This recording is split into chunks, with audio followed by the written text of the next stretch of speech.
Welcome to CoPilot 411. Today we're going to be talking about the Vivitar Skyview. The Vivitar Skyview, we're going to talk about the startup on it, and well, it's not an app because we're actually going to talk about the app too with your phone, but we're going to show you the monitor that comes with the drone and how it works and functions. First thing we need to do is we're going to need to cut on the drone. Then we're going to cut on the remote, and we're going to power on the monitor. And it shows connecting. You'll see a red light that is blinking. The red light is indicating that it's looking for GPS because I have the switch slid over to GPS.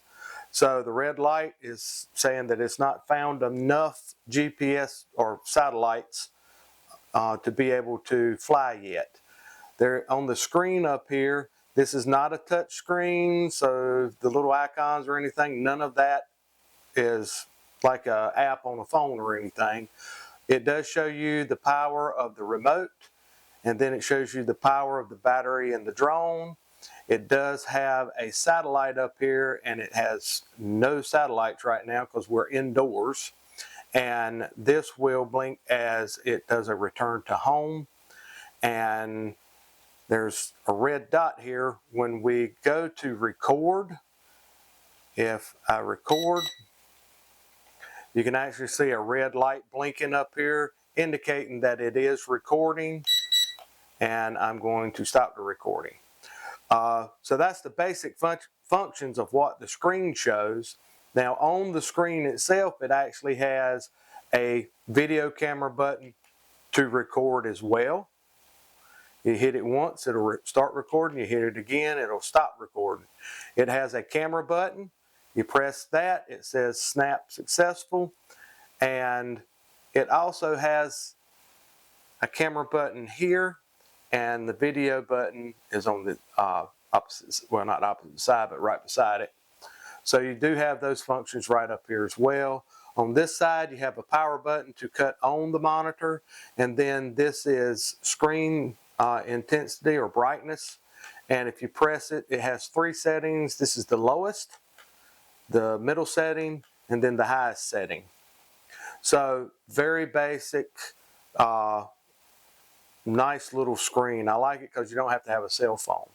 So going to the actual controller, if we look here, we can actually have two buttons that tilts the camera on this particular drone up and down.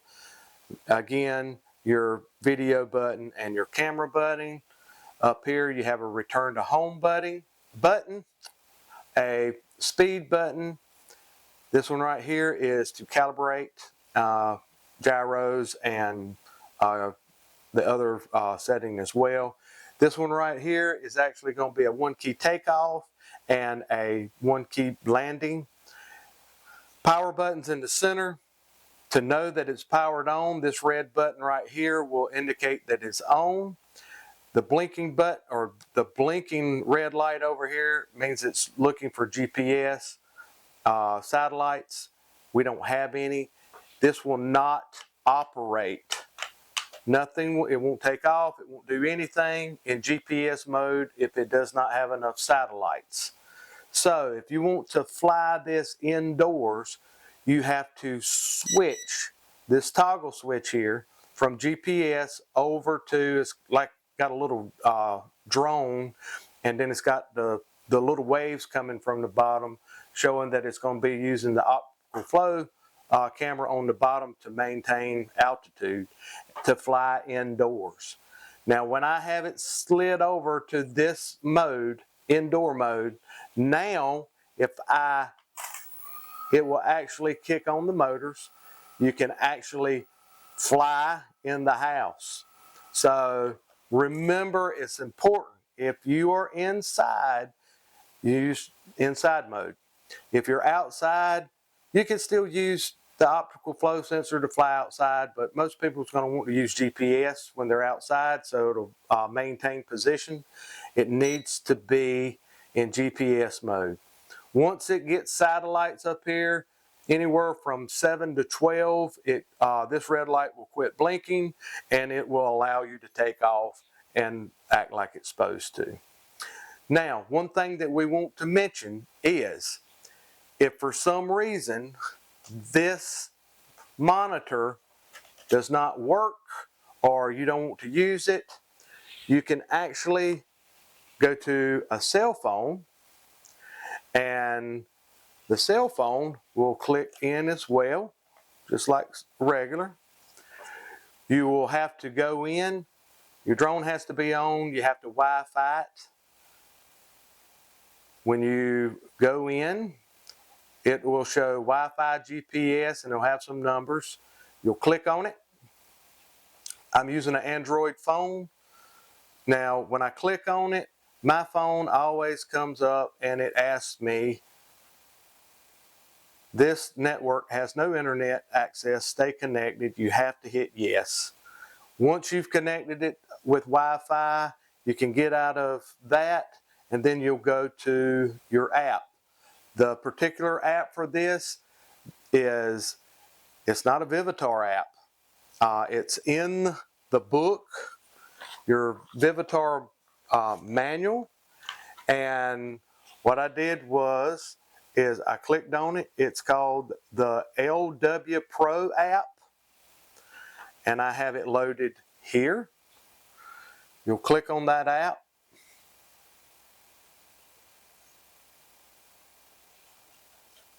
It's going to come up. It has a button for instructions, recording, settings, calibrating the quadcopter. To get into the app, you hit Start Play.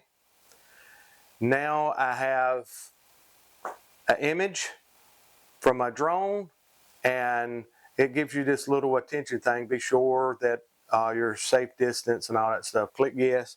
Now it gives you the app for the Skyview. Now over here you have your camera. It'll take a picture. You have your video. It starts recording, shows you your timer there. It has distance, your height. It also, the star up here indicates satellites, and it has no satellites. Battery life. It shows we're in, actually, let's see what happens. It says indoor mode, but I'm actually in GPS. It has your speed settings here. This little icon here actually makes it where you can fly with the actual phone. Never cared for that. I can unlock here. This is actually for virtual mode where you could use like goggles and fly it that way. These are actually modes like circle me modes, that type of stuff, return to home. But what's so cool about this is it's nice that you can use an app with your phone if you would like to, or you can use the screen that comes with the Skyview drone. So you've got options. So it's really nice to be able to have a backup just in case this doesn't work. But what I really like about this drone is the fact that I don't have to have a phone. I can literally use the screen that came with it, and it'll serve my need without having to have a phone at all. So very nice setup.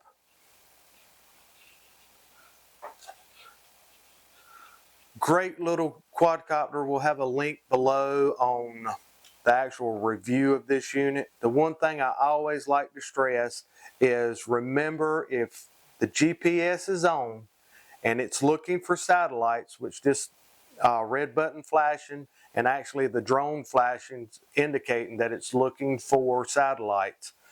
If it's flashing, it will not cut on. It won't do hardly anything as far as flight maneuvers. It won't cut on. It has to be in And if you notice when I switch this over, that light quit flashing. Now I can literally